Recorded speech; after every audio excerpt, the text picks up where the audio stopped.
This is I Love Black People Radio on HUR Voices, Sirius XM, Channel 141. I Love Black People is more than a radio show. I Love Black People is a call from our ancestors to protect us from racial profiling all across the world. Go to ILoveBlackPeople.com and become a member today. Membership empowers you to live fearlessly and protect Black people globally from racism and xenophobia.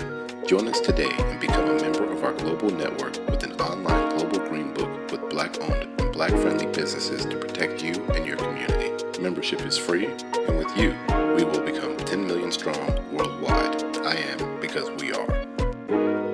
And welcome to another amazing episode of I Love Black People.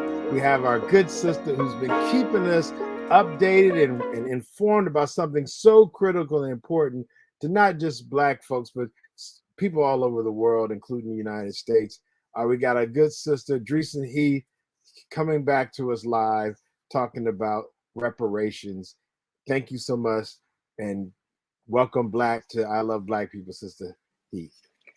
Thank you so much, Brother Sinclair. It's great to be back. All right, and it's great to see you, Black. So with that being said, I know you got such a hectic schedule, and we just appreciate you taking time for your humble listenership here at I Love Black People to give us an update. It's been a minute, but I know you've been super involved spiritually, mentally, intellectually, and actively in the issue of our reparations. Can you give us an update on what has transpired and where we are? And thank you for all your work. Absolutely. It's been a continuous loving struggle to realize reparations at the federal level. And while there are, demands across the country for federal action, and what that actually looks like varies depending on certain experiences and certain communities within our diaspora, because we aren't monolithic. We also, know that there are some live bills in Congress now that actually deal with reparations and would develop reparations proposals. And so that is HR 40, the Commission to Study and Develop Reparations Proposals for African Americans Act, and its Senate companion S40. And so we've done about all we can on the front of the House, right? We've gotten a historic Judiciary Committee vote as of last year, April 2021. Here we are sitting in May 2022, and we've seen no movement to the floor for HR 40, which the congressional chambers, you have to do a subcommittee vote, you have to then vote on it in the floor, and then it goes to the Senate.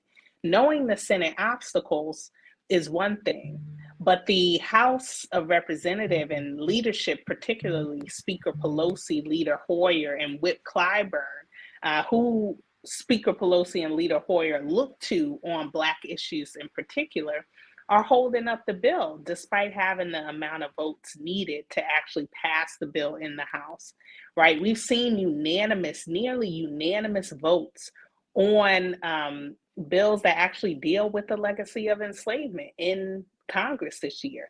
We saw the Emmett Till Anti-Lynching Act pass and be signed into law with a nearly unanimous vote. We've seen the MORE Act, which deals with racially discriminatory drug enforcement around marijuana and marijuana expungement and opportunity. We saw that pass the House. We've also seen the Juneteenth bill pass the House and the Senate nearly unanimously and signed into law. Did we get a singing bill too, or did they do the singing bill? The singing bill, you know what? I do not know the status of that, but we do know that there was an attempt to make Lift Every Voice and Sing the national, an alternative national anthem, right? This is symbolic mess, quite frankly, that is a distraction to changing the material conditions of Black people in the U.S. And I think it would have been in poor taste if I brought up they were going to pass a dancing bill instead too. But I think just contextually, as we think about how serious this is, some of our listeners have heard you before, but kind of give them a context of who you are as it relates to this work and some of the folks you've been working with and things that you have been doing behind the scenes that help. Again, I know we stand on the shoulders of so many giant, amazing people, but give us a snapshot of what's been going over the last few years. Right. And so, I am a younger Black woman, dedicated to the cause, to all causes, to our humanity. That's first and foremost. Secondly, I am a researcher within Human Rights Watch, an international organization that does work in about 100 countries, but we also have a US-based focus.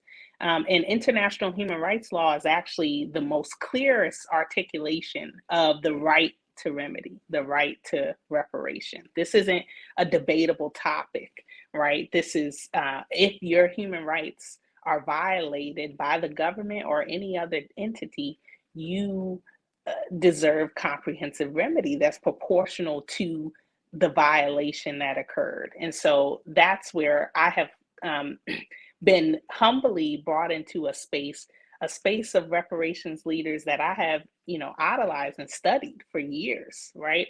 I'm talking about even being in high school, going to grassroots reparations conferences. Now I have a chance to be among those leaders and fill a gap here, which is bridging people who are devoted to Black issues, to racial justice issues, and bringing them into the fold in terms of reparations, right? We needed a global international movement to end apartheid in South Africa, and to be continued of whether that's even ended, those apartheid practices are actually ended or not. And we deal with racially segregated and exclusionary conditions also within the US. That means that there has to be a diverse coalition of folks pushing this forward in the interest of Black folks and supporting and lifting up what those demands are. And so that's where, we've come in and with the blessing and alongside these organizations, legacy organizations and other Black-led organizations, creating this coalition now of almost 700 organizations that, whether they just started doing reparations advocacy in the last year or the last few years, we are all aligned here in how we have to resist and push forward on the imperialist, colonialist, and racist powers of this country to realize comprehensive repair for Black people in the US. And that doesn't take away from anyone else's claims, right? We know that there are other communities that have been harmed deeply and comprehensively. But what we are dealing with in this particular avenue is reparations for the legacy of enslavement. And so we continue to build a broad coalition that is dealing with the environmental impacts of racist policy, that are dealing with reproductive justice and how Black maternal mortality is also a connected issue from enslavement to today. We're dealing with the impacts of health and under-resourced education and academic institutions that serve Black people, right? These are all connected issues. When we look at how much revenue and discriminatory practices have depleted Black farmers across the country, right? These are all tied into how the US has upheld restrictive codes and ways of life on Black folks that have inhibited our liberation and our movement through an ability to obtain any economic security from a place that stripped us of that opportunity, given we continue to be bartering chips and capital for this country to build off on. So I'm proud of that work that has been done. These are people that have hundreds of phone calls, hundreds of meetings, have mobilized people at the grassroots level, communities that are starting their own reparations initiatives in their local communities, people taking on institutions and private sectors and companies within their own communities, now joining forces to realize or at least take a significant first step towards federal action on reparations. So what's the holdup? You said it was a year with all the work that's been done by so many organizations, so many people to different degrees. Again, we won't make this some type of Olympics of who did what, but we know that this bill itself has been there for over 30 years, that we've seen recent movement. We've had new energy brought in, new ideas, new approaches, and brilliance, on top of what's already been done out there. Not passing a baton, but maybe sharing in the run. What do you see as being the big? I mean, we got a Democratic House, Democratic Senate, Democratic executive, and a whole bunch of fish fries and dancing. Like, what do we do, and what needs to be done, and um, where are the obstacles on the federal part? Yeah, I mean, to be real, my initial reaction to why it's not advancing is that at the end of the day, we're asking the perpetrators to start the process of repair, right? And so that is grounded in the background of the resistance to this. We're talking about current policies today that, regardless of a racial equity focus, have entrenched what has suppressed and oppressed Black folks in this country. So you have a number of those same governmental leaders that have been in Congress for decades, that have worked on bills and continue to work on bills that are not centered in the restoration of Black folks in particular. And so that's in the background, but ultimately, I think foundational to why things aren't moving. We've also heard the biggest excuse being the midterms, but this work has been done again. It's been done far more than 30 years, but with this bill in particular, it's been 30 years. So every single year, there's an excuse around the election. We know the election cycles are going to come. Yeah, so That's why we were pushing, that's why we were pushing at the top of this congressional session to get this done. I'm trying to figure, like, with all the issues with Roe v. Wade and issues related to trans folks being harmed, issues of the voter, like, it seems like everyone's issue is relevant. And even the conversation about the filibuster, I hear less of that and more about how they're going to vote on bills that they know they're not going to be passed as a strategy to empower folks to know that we need more. But when it comes to the reparations bill, it's literally like dead on arrival where you don't say it. Are we comfortable at the point to name names, or if we say names, it gets politically weird? Like, it just seems like even talking to some folks, they'll put you on the side of a conversation, and when they talk about the HR 40 being weak and it's not a lot to it, clearly it's weak, and it's not weak because there's not enough brilliant minds on the issue.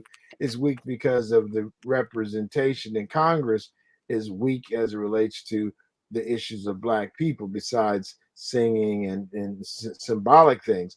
So it seems like you end up getting on the side of the argument, like as if HR 40 is a super strong bill, but it's the bill that's on the floor. It's the bill that's literally one vote away from being passed after the 30 years. I'm trying to get a context, and even hearing some, candid conversation from some of these ranking leaders talking about, well, it's been 30 years.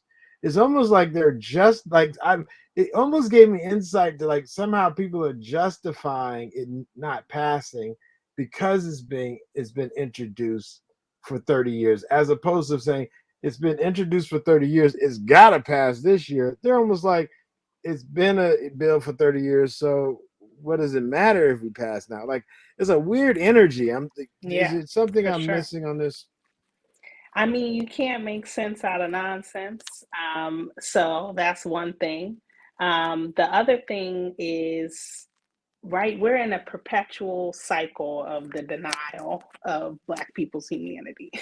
And this is one of them, right? You're talking about a bill, HR 40, that has 195 co-sponsors, right? They never thought that they were going to see that day.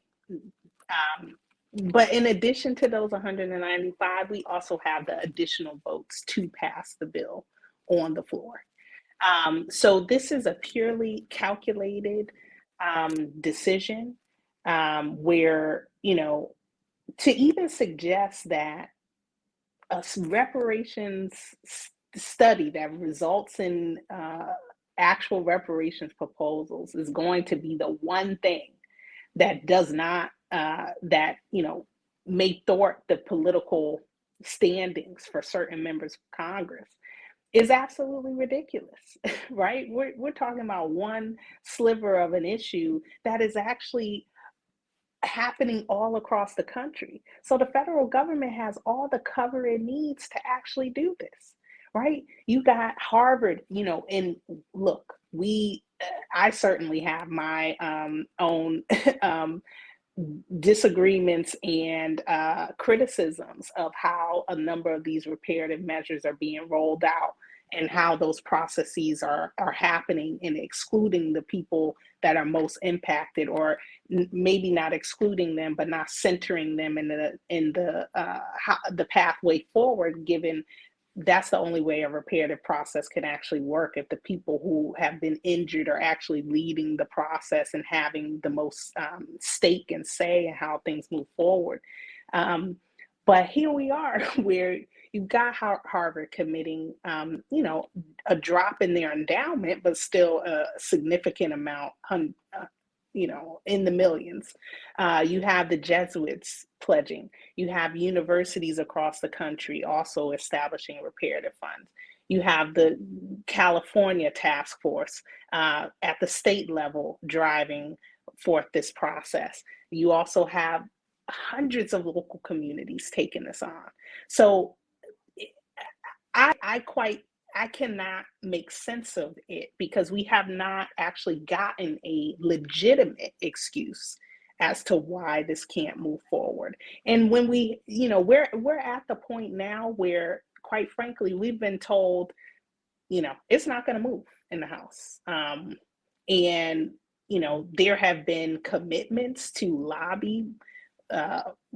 Congressional leaders have made commitments to also lobby the White House, in addition to efforts that have been coming from the grassroots to push Biden to issue an executive order establishing the Reparations Commission as dictated through HR 40, right? That's a sign of the pen. We have the language already through the legislative bill. You can sign that executive order today, right? And it's also a promise you ran on to get Black votes. This is in his Lift Every Voice for America plan. Here we are again with Lift Every Voice being used to solicit the political prowess and participation of Black folks, but in return, that promise has not been made good. So that's what we're continuing to press. And as you've seen with the exclusive through Washington Post and reporting through The Hill and other outlets, the coalition has been pressing Biden to issue this executive order by Juneteenth. We have a small window here for action. If we're actually being realistic about the trajectory of this country in the midst of these fake campaigns against quote unquote CRT, against book banning efforts, against efforts now to maybe give education to some people and not to others, and where that's turning the clocks back to. These are all election issues that influence also, whether or not we can actually preserve any tad bit of our quote unquote healthy democracy now.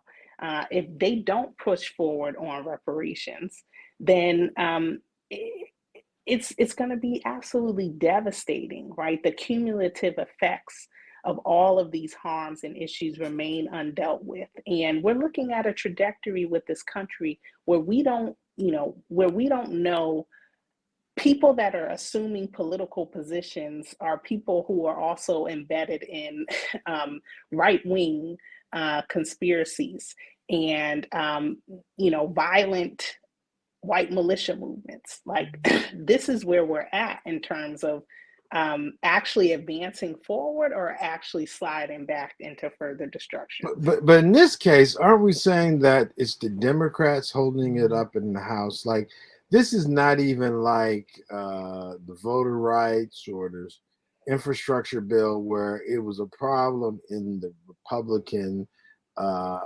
divided, or Democrat with the Republicans dividing the Senate votes. Like literally, this is the Democrats refusing to allow the bill to be voted up or down from the floor. Like I've heard people bring up how difficult it is to pass legislation. We're literally saying, look, this is pass it in the House, but the Democrats won't go on the record for supporting a bill with over 190 co-sponsors. Like I think I'm trying to just get my head around what does that mean for folks who voted for Democrats in the past, and what does it mean as it relates to the racism of not just Republican, white supremacist ideologists. Does this mean that in the Democratic Party, no, I don't want to put words in your mouth, but I do want to say, like, where do we take this in a reasonable way? Yeah, I think again, I mean, your analysis is correct there, and there's particular parties that are in control and can move this forward, and are choosing not to. That is a choice, just like it's a policy choice to segregate communities, just like it's a policy choice to underfund education and transportation and sanitation resources in Black communities, right? These are choices, which are ironic to how the country is moving forward, how quite frankly, pointedly, the Democratic Party is moving forward, right? Every single presidential candidate had to have a position on reparations in the last campaign cycle. Right here we are in March 2022, this year, the DNC, Democratic National Committee, passed a resounding resolution in support of reparations, and particularly of establishing a reparations commission through HR 40. DC also has a resolution, despite not having statehood yet, in support of reparations. So this is embedded in the party's platform, and should be carried forward. And then let's also not trivialize the fact that all of our past reparations efforts at the federal level have been bipartisan. So regardless of knowing the Republican resistance, we also know that there's just clear resistance to reparations for Black people. And that is not, that's not assigned to one party or another. It's all of them that are contributing to this resistance. Because I also believe that, they should be doing all that they can to ignite this process.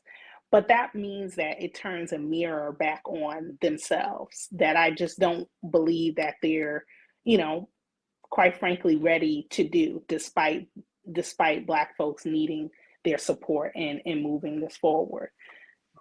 Well, I know you don't have much time left. Can you wrap us up with what the next action should be if folks want to take direct action? What makes sense in this context? And again, I'm not asking you to do the crystal ball or tell us something that's bulletproof, but what would be your recommendations for those who consider themselves supportive of the reparations movement as it relates to descendants of enslaved Africans, Black folks, all the folks that are beautifully melanated from the continent of Africa? What is your, what do you say to them? Yeah, I know there are differences in what the remedies look like. I believe in fully diagnosing a problem before you treat it. So, I believe any remedies that are necessary should be applied. I don't believe one remedy is sufficient because the harms have been compounded and the harms are of a variety. And so, with that being said, we always ended up with I am because we are, and I definitely wouldn't be me without you. Thank you, thank you, thank you, sister, for all your work. And God bless you. God keep you, give you the strength, the wisdom, the continued courage, and discernment to know when to say yes and no. God bless. All right, Thank you, sister. thank you. Appreciate you. Always. This is I Love Black People Radio on HUR Voices, Sirius XM Channel 141. I Love Black People is more than a radio show. I Love Black People is a call from our ancestors to protect us from racial profiling all across the world. Go to ILoveBlackPeople.com and become a member today. Membership empowers you to live fearlessly and protect Black people globally from racism and xenophobia. Join us today and become a member of our global network with an online global green book with Black-owned and Black-friendly businesses to protect you and your community. Membership is free, and with you, we will become 10 million strong worldwide. I am because we are.